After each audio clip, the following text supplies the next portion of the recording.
Hello everybody, this is Dr. Sudha, naturopath, holistic and lifestyle practitioner and yoga expert.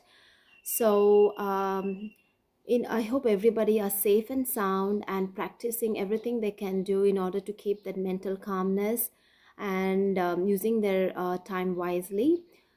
In my last video, I was talking about glutathione, one of the important antioxidant which is naturally produced in our body and how we can enhance it in order to fight against immunity. Today would be a continuation video where I will be talking about what is an immune system and how you can strengthen it and what are the things which can weaken it. It's going to be a very short video. Before we dive into the immune system, I have a question for you, for all of you, and I want you to give your comments onto it. So, does eating healthy or changing a lifestyle can produce a drastic effect on your immune system? So, this would be my question, and I want you to give your views in the comments section. Okay, let's talk about what is this immune system. So immune system is like a defense system or the army which fights against pathogens or bacteria or germs in our body. So it's like any kind of foreign obstacles or foreign particles enters in our system, we have a army, or we have like a defense system which attacks it and tries to eliminate it out of the body so that we can be, disease free. So what are the main defenses, or what are the sectors which fight against anything which comes into the body? The first thing would be the skin, and then the second would be the mucus lining in our gut as well as our respiratory system. The third would be the inflammation. So skin would be act as a first line defense against anything whether it's which we expose like onto the day-to-day life, whereas the mucus lining of the gut and airways is something which blocks any pathogens from entering.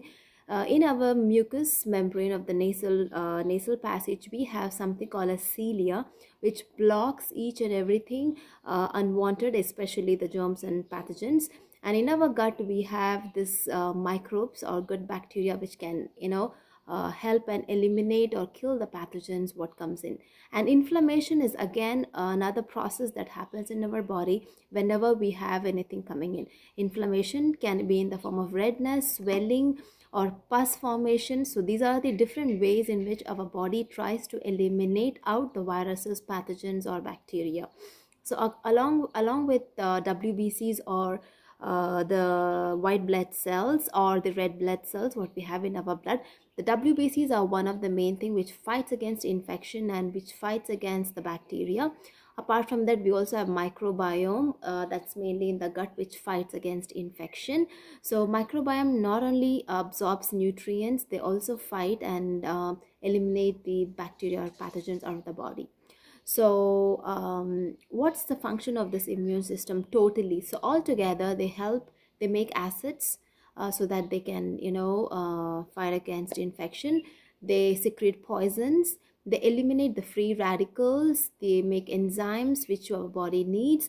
They have a memory, like they can understand whenever a pathogen is getting coming for the second time. So they understand, and then they send these white blood cells in order to engulf them, like a phagocyte. Or phagocytes are something like which eats or destroys the viruses as soon as it enters the body. So they are also a kind of WBCs or white blood cells. So they are like the garbage disposal. So anything what our body doesn't require is being, phagocytes are taken away so that our body can be actually, protected. So you can see that our body has got this beautiful mechanism of fighting infections and pathogens back. So but then what is happening in our immune system? Why are we not able to fight the pandemic that is happening? That actually has got a big reason. So immune system is something, which we need to develop over a long term. It's not just something which we can, change overnight. But yes, we can do that in a long run. So we need to start moment to moment, meal to meal, and support our immune system very slowly. So let's look into some of the things which weakens our immune system. Low nutrient foods.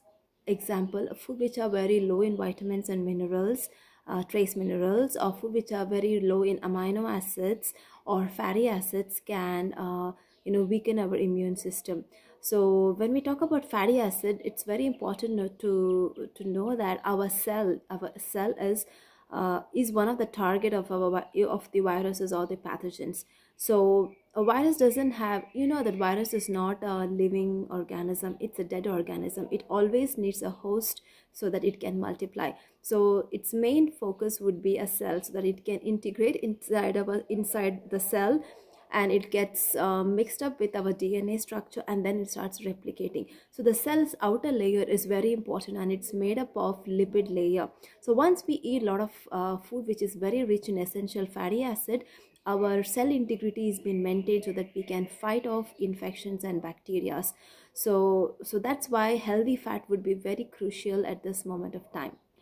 The second thing is stress. So stress is another response which can weaken our immune system. So whenever we have high stress, anxiety, panic attacks, we can see that a lot of hormonal reactions happens in our body that can directly infect our immune system and weakens it. So that would be another culprit. Then comes the fourth would be low sleep. People who do not have a restful sleep, who do not have a quality sleep, can also hamper their immune system. The last would be glucose or sugar intake. So people who eat a lot of sugary items, or if they have a lot of high carbohydrate meal, and if they are not working out too much, the sugar gets stored in our body in the form of glucose inside our liver, and our liver won't be able to detoxify them, and it stores as fat. So people who have a lot of fat in that way can also hamper the immune system of the body. So these are some of the things which can weaken our immune system. Now let's come to certain things which can strengthen our immune system. So of course, vitamin C would be the first and foremost thing. So that's why people are stocking up a lot of vitamin C in the form of synthetic form. I'm not saying a no for synthetic form. It's okay, but I would suggest food in its natural form, like vitamin C in the form of sauerkraut or fermented vegetables are very much high, or it can be in the form of green leafy vegetable like spinach and bell peppers. Also fruits like strawberries and oranges and grapefruits are very high in vitamin C. I would say that any one of these kind of food groups have to be taken on an everyday basis to see that the vitamin C what we are taking is really bioavailable, because some of the synthetic vitamin C are not actually bioavailable or digested in our body. The second important vitamin to strengthen our immune system would be vitamin D. So it controls the immune system, and it supports the T cells, that is the T cells which are mainly killing the microbes or pathogens in our body, mainly situated in between the respiratory system and the sinuses. So you can see at this moment how much vitamin D is essential. Most of the people are very lacking in vitamin D. They don't even know about it.